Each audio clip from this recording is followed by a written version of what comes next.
துபாயில் நடந்த 24 hours car ரேசிங்கில் 3ஆம் இடம் பிடித்து நடிகர் அஜித் தமிழகத்திற்கு பெருமை சேர்த்த நிலையில் ஆங்கில ஊடகம் ஒன்றிற்கு அளித்த பேட்டியில் சென்னையில் ஸ்ட்ரீட் கார் ரேஸ் நடத்தியதற்காக தமிழ்நாடு முதலமைச்சர் மு.க. ஸ்டாலின் மற்றும் துணை முதல்வர் உதயநிதி ஸ்டாலினுக்கு ஓல்ட் இஸ் கோல்டுன்னு சொல்லுவாங்க. இங்க ஒருத்தர் பழைய காரை வித்தே மாசம் பல லட்சம் ரூபாய் சம்பாதிக்கிறாரு. எப்படின்னு தெரிஞ்சுக்க ஃப்ரீடம் ஆப்பை டவுன்லோட் பண்ணுங்க. நன்றி தெரிவித்திருக்கிறார். இது தொடர்பான கூடுதல் விவரங்களை வழங்க இணைகிறார் எமது செய்தியாளர் ராஜா. ராஜா வணக்கம். நடிகர் அஜித்குமார் வேற என்னென்ன விஷயங்களை பதிவு பண்ணியிருக்கார், விரிவா சொல்லுங்க.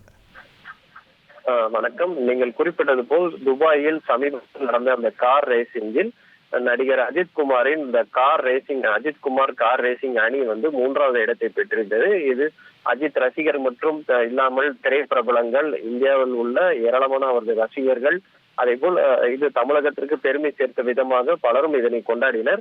இந்த நிலையில் நடிகர் அஜித்குமார் ஒரு புதிய ஆங்கில ஊடகத்தில் அளித்த பேட்டியில், வாழ்க்கையை ரொம்ப சீரியஸாக யாரும் எடுத்துக்கொள்ளாதீர்கள், கடினமாக உழையுங்கள், கடினமாக படியுங்கள், விளையாடுங்கள், ரொம்ப டாக்ஸிக்காக இருக்காதீர்கள், வாழ்க்கை ரொம்ப குறுகியது, அழகாக வாழ பாருங்கள், உங்களுக்கு ஒருவரை பிடிக்கவில்லை என்றால் அவர்களை வெறுக்காதீர்கள், லிவ் அண்ட் லெட் லிவ் என்று பல்வேறு அறிவுரைகளை நடிகர் அஜித்குமார் அந்த பேட்டியில் தெரிவித்திருக்கிறார். ஏதாவது ஒரு விஷயம் தப்பாக போய்விட்டால் அதனை அதாவது செலிபிரிட்டி ஆகிய நாங்களே தான் டார்கெட்டாக ஆகிறோம்.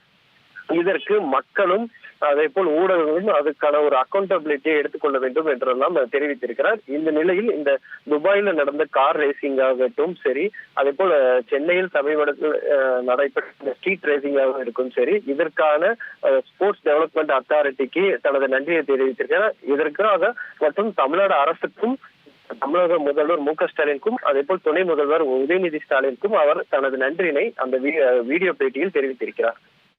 நன்றி ராஜா, உங்கள் விரிவான தகவல்களுக்கு.